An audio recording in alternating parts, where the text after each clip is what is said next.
Well, good evening, everyone, and welcome back to Make Our World Your Runway. You know, it's lights, camera, action, and of course, this is the weekly show that interviews the most fascinating individuals from the world of modeling, fashion, beauty, business, and even the entertainment industry.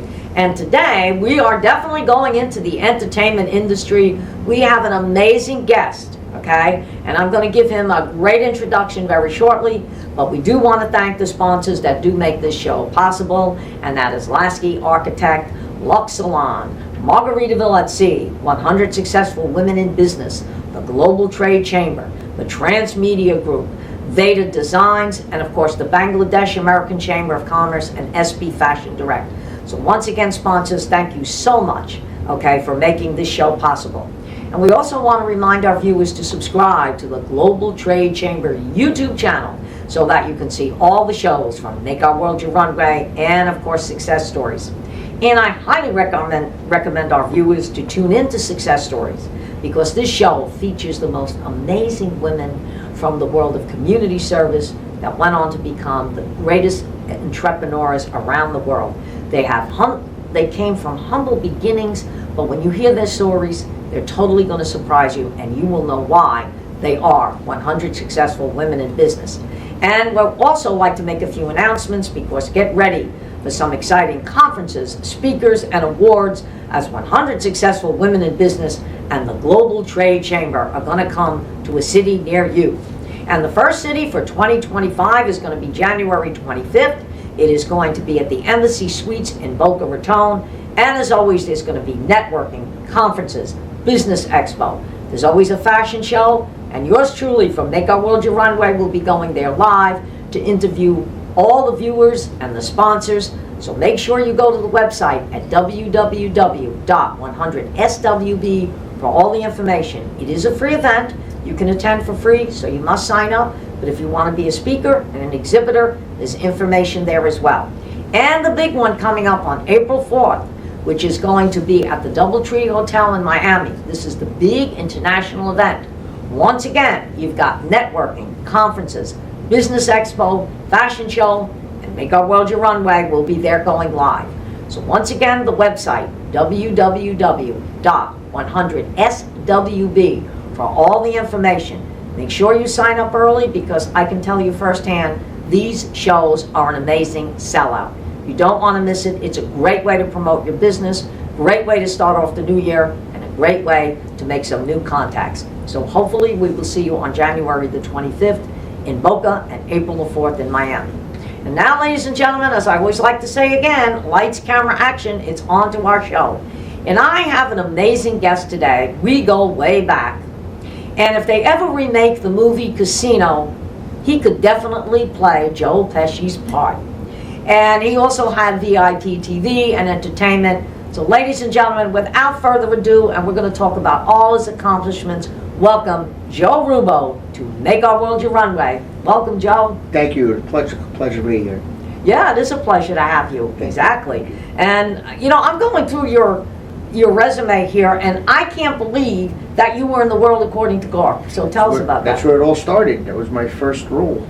Wow. I played one of the wrestlers in it. I read that. Yeah. It was amazing, and worked with Robin Williams. I got the opportunity to work with some, fantastic actors and stuff, but he was everything everybody made him out to be. Oh God, Yeah. Robin Williams, he was crazy. I mean, and I used to love when they used to, they'd have him on the comedy shows. Right. You never knew what he was going to say, and that's Yeah. what I loved about him, because when he came on, he was so nonchalant, but I always felt he was very natural. Exactly, like in between takes and stuff, when you're bored, he would keep everybody going and this and that. And Glenn Close was in the movie, and I didn't know nobody knew who she was back then. She became a superstar too. Yeah, that's right. She was in that movie, wasn't she? Yeah. Wow, that was unbelievable. And I know you were in the Last American Virgin too. Yeah, that was a very surprising cult classic movie. It turned out to be. There's so many movies that are released all the time, but this one is like timeless. I mean, the fan base that follows it, and it's just like I said, it's like a cult almost. The way these people, when I talk to them, they know it better than me. They know the movie better than me. They were talking about doing a remake of that, but the fans kind of got upset about that. They said you gotta leave it alone.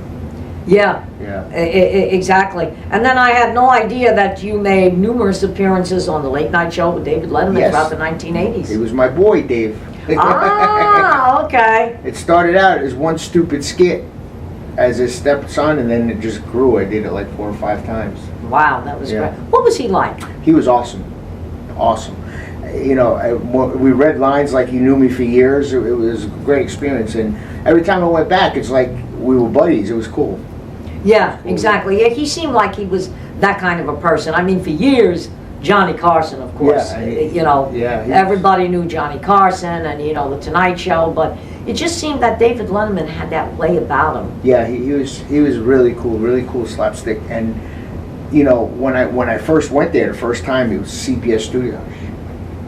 Crapping my pants. I was so scared, you know. Sounds like me. And then the set, and it takes you all by surprise. But he made it so easy, like calmed everybody down. It was great. Well, you know, several times on the show I have told this story, but I've had an experience like that. You know, I'm going back now. You know, many years ago, and especially in New York and New Jersey, you know, when telethons were big. You know, you had the Jerry Lewis telethon, you had the East. I was on the Jerry Lewis telethon. I was too. I'll get to that one in a minute. So it seems we've got a lot of Yeah, synergies here, ladies yeah. and gentlemen. But anyway, I was doing the Easter Seals telethon, and they had given me the time that I was going to show up, and I was supposed to go on at 6 o'clock in the evening. And everybody said, well, who's going to see you at 6 o'clock? I said, well, maybe they're going to have me as the opening act. I said, and Right. people do, you know. Then all of a sudden they told me, they said, we're going to switch you to midnight. Midnight. I said, well, nobody on the East Coast is going to see this. But you never know, because people did stay up late. When I got to the studio and I walk in, and here's Bruce Morrow, cousin Brucey, okay? And he said to me, oh, we're just a girl. Brucey. We want Brucey, right? Yeah. Cousin Brucey.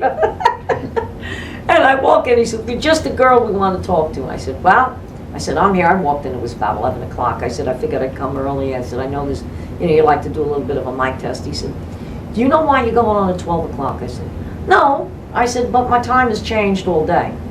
He said, well, we're going to go live on the West Coast because then it's 9 o'clock. 9 o'clock there, right. He said, and by the way, you're opening up for Frankie Valli in the Four Seasons. Oh, my own. I said, oh.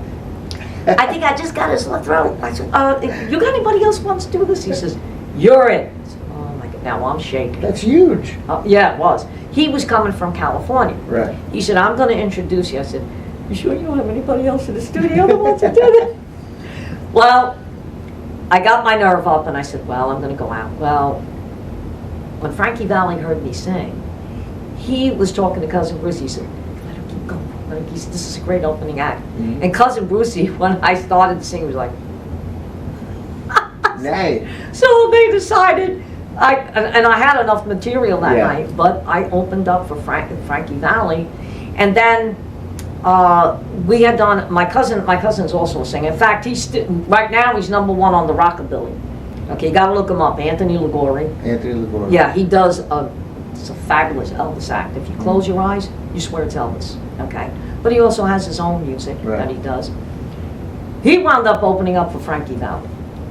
And we did telethons back then. We didn't get paid. But the thing was, after a while, You opened up for Frankie Valli. That's getting paid in the we opened up for all the stars.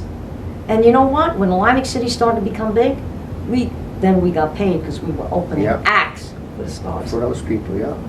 Exactly. But Kenny did say, if they remake Casino, you can play Joe Pesci's part. A lot of people say that. I have a funny story about the telethon. When I was on it, I think it was showing my age now, 1985, I think it was when I was on it. And, you know, it's time constraint. Everybody says a little thing. Right. And this freaking guy was from a soap opera before me, and he just kept talking and talking and talking. And my father laughed about it. He goes, I could see your face in the background, Joe. It looked like he wanted to bite his head off. And the host at the time, Jerry Lewis wasn't doing it from where we were doing it. We were doing it from New York, so somebody else was doing it. He saw that I was about to bust the guy's hole open. So when they cut the commercial, he goes, calm down. He goes, we'll get you when we come back. He goes, don't do nothing crazy. I go, no. So they got me when they came back. I got to say a few things, but this friggin' guy wouldn't shut up. He's like, talking about himself and boo, boo, boo. That happened because I was I did the Jerry Lewis telethon. Well, I performed, but then they did something, you know, Anheuser-Busch was one of their big sponsors. Yeah. And they had what was called the Greatest Legs of New Jersey. So, this is a funny story. The first year I go out and compete, and you know, they told you how to wear shorts and whatever. And I went up against these women, I was like, and I swallowed, and I said, there's no way. There's no way. I look like this little pygmy. So I went out there and I competed, and I knew I wasn't even going to make no top 10 or top 15. So I went on crying my eyes out, okay? But I had the distinct pleasure of this company I worked for, Right. believe it or not, meeting Johnny Mathis's sister, Marguerite Mathis. This was a great experience. Yep, it was a great experience. She said to me, stop the tears. I says, what do you mean? She says, we're going to change your whole look. You know, she knew what she was talking about, because hanging around with John. Yeah, sure. Okay? And she did. I grew my hair. I looked like Farrah Fawcett. I got the shag. I put the highlights in. I was working out at the gym. Oh, my. The following year, I went back to that contest. And you whipped ass. You said it. Hit me five You on whipped that. That's ass. exactly what I did. Yeah. The guy that ran it, I said, come here. He said, remember that little pygmy over there? He says, oh yeah. He says, we knew she didn't stand a chance. Nice girl. I said, you're looking at her. He said, And what did he say? wait a minute. Are you kidding? I said, you want to see my driver's license? Oh, God. I went out. I won. I went to Vegas. Awesome. That's an awesome story. And Jerry Lewis was not the easiest person in the world to work for. I didn't get to meet him. Okay, he was not.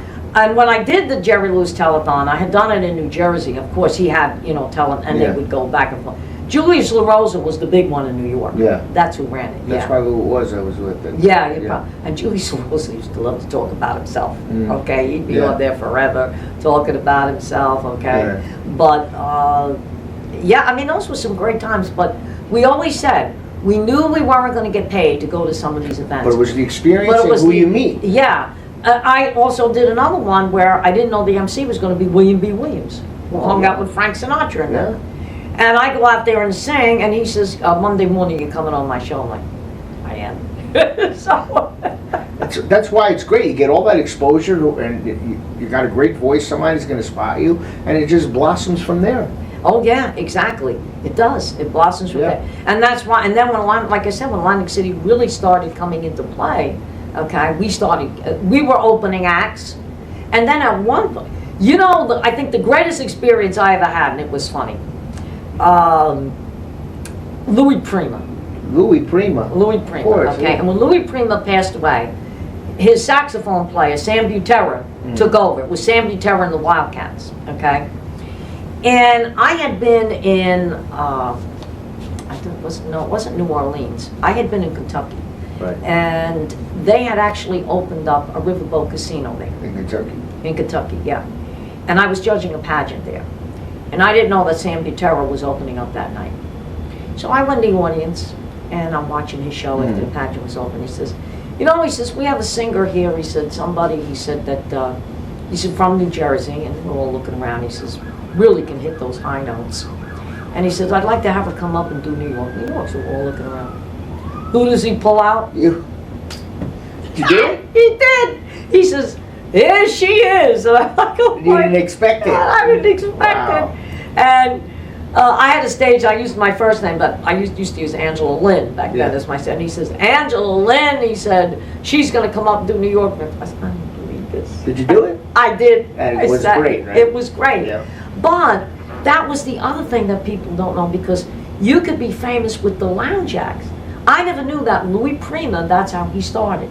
In the lounge acts. In the lounge acts. A lot of those guys did back then. And then one night Frank Sinatra had gotten sick, and he called Louis Prima and he said, look, I can't do the show. And that's how Louis Prima started getting in on the main stages. Right. But he was the lounge act for years in Las Vegas and Atlantic City. Sure, everybody knows Louis Prima. Oh God, who didn't know Louis Prima? Yeah. You know, when he'd come out singing. Here we go, aging me again. Yeah, no, it's aging me. When he'd come out, where Marie, where Marie. You never know. All the Louis Prima albums, I remember them. So, Joe, when are you going to do VIP again? I'm shooting for this summer.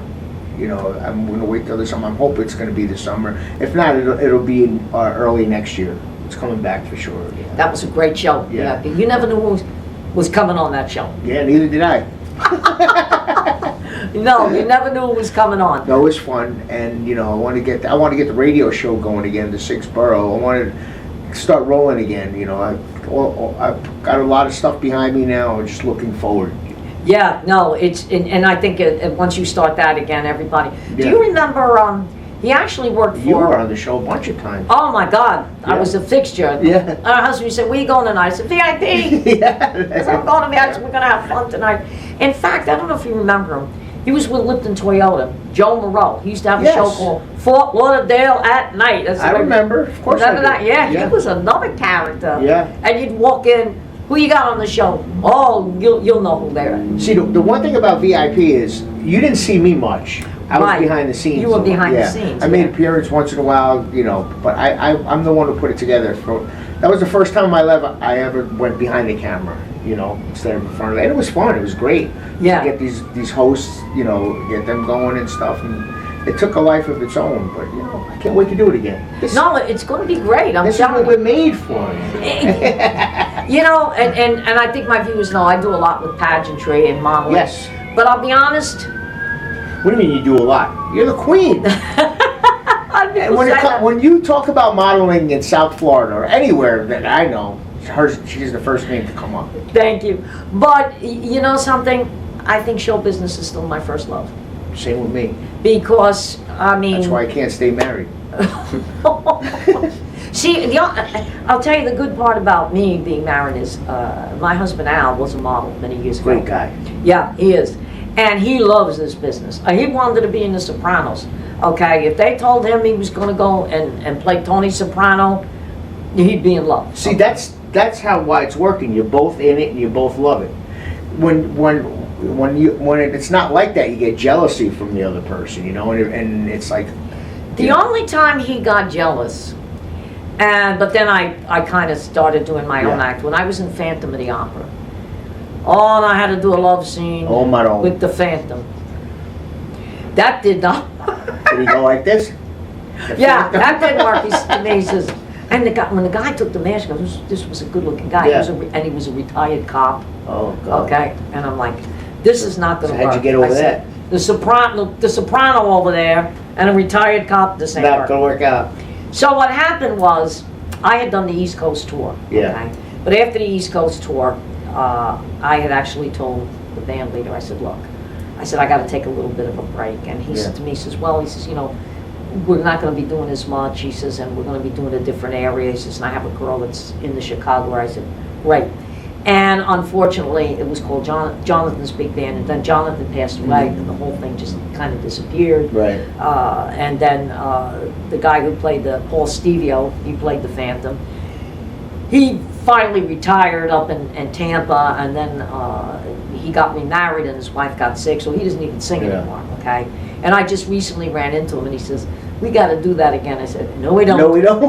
No, we don't. Phantom of the Opera. How many times I've seen that different version of it? It's unbelievable. Oh my God! And it's coming back to New York City. Of course, they're bringing it is. back, but a different version. It's one of the biggest. It's ever, yeah. And it still is. It's one of the biggest. Yep. So, but it's great because you look back at those times and say, and I was just, Broadway's not the same now as it was back no. then. Yeah. And you know what? On Turner Classic the other night, I was watching That's Entertainment.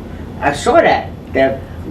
Different versions of it. Unbelievable. And Al turned around and said to me, we don't have that talent anymore. No, it's terrible. That's why, I was thinking of not doing a remake of the last American version. I was thinking of doing kind of a remake, but bringing us, the stars of the first one, back in different roles, so you don't lose the authenticity of it. You know what I mean? Exactly. So, exactly. And I ran it by the director a few times, and he loved it.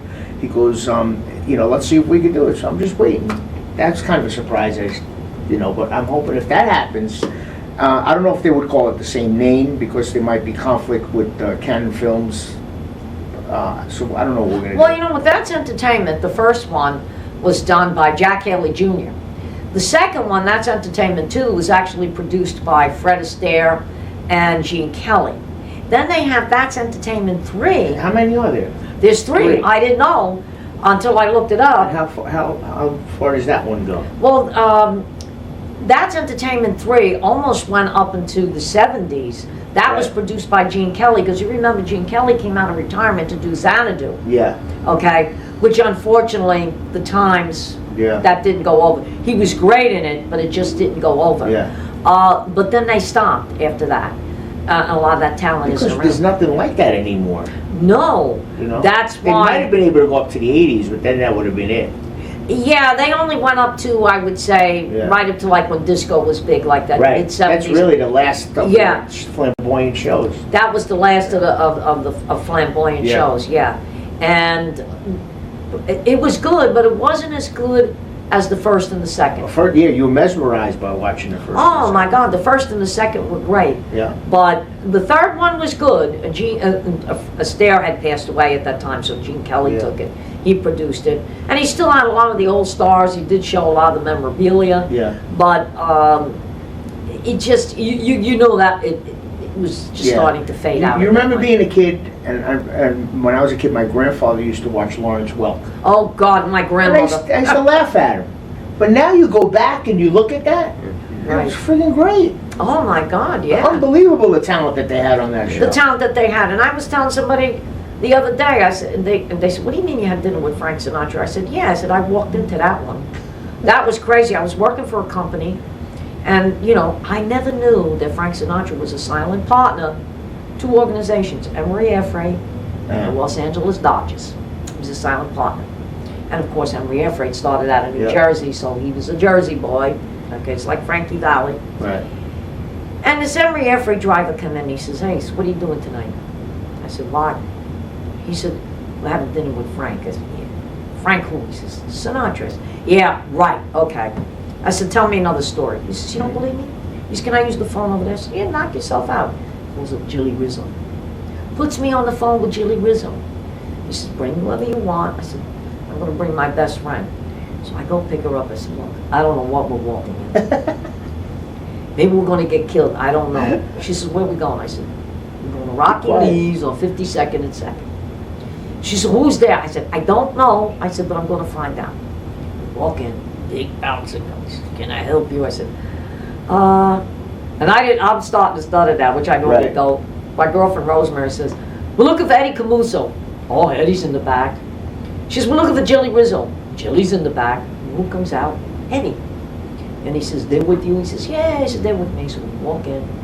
I see all the Los Angeles Dodgers sitting there. Now I'm starting to say, this might be for real. This might be true. I see Burt Lancaster, I see Kirk Douglas. I'm like, oh man, okay.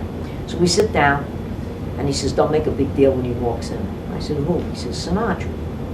Now I'm really starting. Now you get nervous. Okay, and all the celebrities are coming in. Well, if you were in the restaurant at the time, you were allowed to stay. Right. But about 11 o'clock, we saw Jilly get up, because Sinatra was performing at Carnegie Hall. Right. That's when they were doing that whole thing with Count Basie Oh, and yeah, Ella yeah. Fitzgerald. Yeah. Well, Jilly said, he's here. So now the chef changes hands. Sinatra had his own personal chef. Yeah. Once Sinatra walked in, the bolts went on the door. Nobody You could else get could out, come but you couldn't get in, Yeah. okay? And then it's so funny because Tito Puente Jr., his father was performing at the Latin Quarter that night, and his father decided to come and see Sinatra. Sinatra loved him. Out of respect, he says, Mr. Puente's coming in, I want everybody to stand. And you did. Tito That Puente was came. great talent. Oh, it was excellent Yeah. talent. Okay, yeah. So anyway, what a night. And then they had And tickets. you had no idea. And then we had tickets to go to the nightclub, the 5th, the new nightclub opened up. But the funniest story is that night, I go around the corner to get my car. And Jilly and Eddie walked with me and Rosemary to make sure we were okay. The guy had the gate down. And he says, no, can't get in the car. I said, wait a minute, you're open till 12 o'clock, it's only quarter to 12. No, I'm going home. Here's what happened. Hey, got the Look else. Oh, I'm open. I open all night now. Okay, I got it. And I went to pay the bill. No charge. No Take the car, get out of here. He scared the crap So out of me. nice. But anyway, before we close, I do want to make a little announcement, okay? And this all has to do with being in the beauty business, okay, and pageantry. And for 10 years, I was the host of Orlando International Fashion Week. And I want to pay tribute to Rob Henlon and Jessica Henlon and Ms. Starr there, because they just honored me with an Icon Award. And it says Orlando International Fashion Week, okay, and presenting Angela Posillico with the Icon Award in appreciation of 10 years of support. So I want to say thank you to Orlando International Fashion Week for always having me there, for always being your official host, and I hope we have another 10 years together, and maybe in 10 years from now, we'll also be an icon. So thank you so very much. But anyway, Mr. Joe, it was an absolute pleasure. Me too. I feel like I could talk to you all day. Yeah, that's right. You see that, Max? Okay, we got Max sitting over there. Hey, we got to Max. put Max on the show one of these days, because Max has got a lot of stories. Max is awesome. Yes, Max is. But anyway, Joe, you got an open invitation anytime you want to come back. We'd love to. As a matter of fact, we said one of the shows we want to do, and we want to call it the original Wise Guys. What's Kenny that? Kenny came up with that. Of course he did. Kenny, yourself, Christopher Lopez. We got to get Tommy Harding on here. Mark Teller, you better get ready, because we're going to put you on the show as well. But as always, ladies and gentlemen, it has been a pleasure. Today, I'm telling you, it was nostalgia. I went back in time. I love it. Great way to start a new year. And we hope you will join us again next week, as we'll have another exciting guest. Okay? And as we always tell you, subscribe to the Global Trade Chamber YouTube channel so that you can see this show and all the shows that make our world your runway. So Happy New Year, everyone. And we'll see you again. Thank you very much. Thank you.